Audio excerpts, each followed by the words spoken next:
هنعرف الأوراق المطلوبة عشان نعرف نعمل فيش جنائي بخطوات سهلة قوي ومن غير دوخة ولا تعقيد.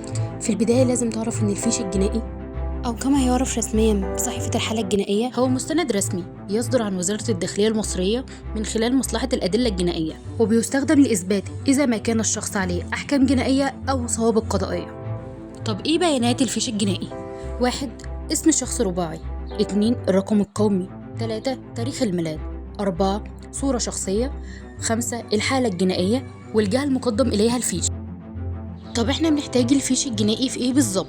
في حاجات كتير قوي بتحتاج تعمل لها فيش جنائي: التقديم على وظيفة حكومية أو خاصة، استخراج رخصة سلاح، إجراءات السفر أو الهجرة، التقديم في القوات المسلحة أو الشرطة، التقديم في مشروعات قومية أو منح حكومية، التقديم على الكارنيه التابع لأي نقابة عمل. عندنا طريقتين علشان نعمل الفيش الجنائي.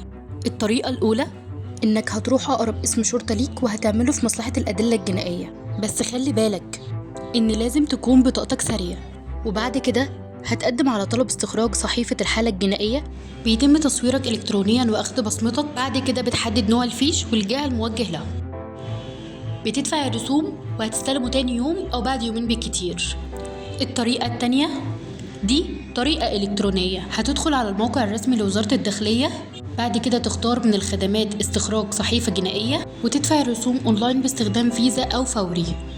تختار توصلك ازاي، وده الأهم، ممكن توصلك الصحيفة لحد باب البيت عن طريق البريد خلال أيام. بس كده، أنا كده شرحت لك كل حاجة تخص استخراج الفيش الجنائي بمنتهى السهولة.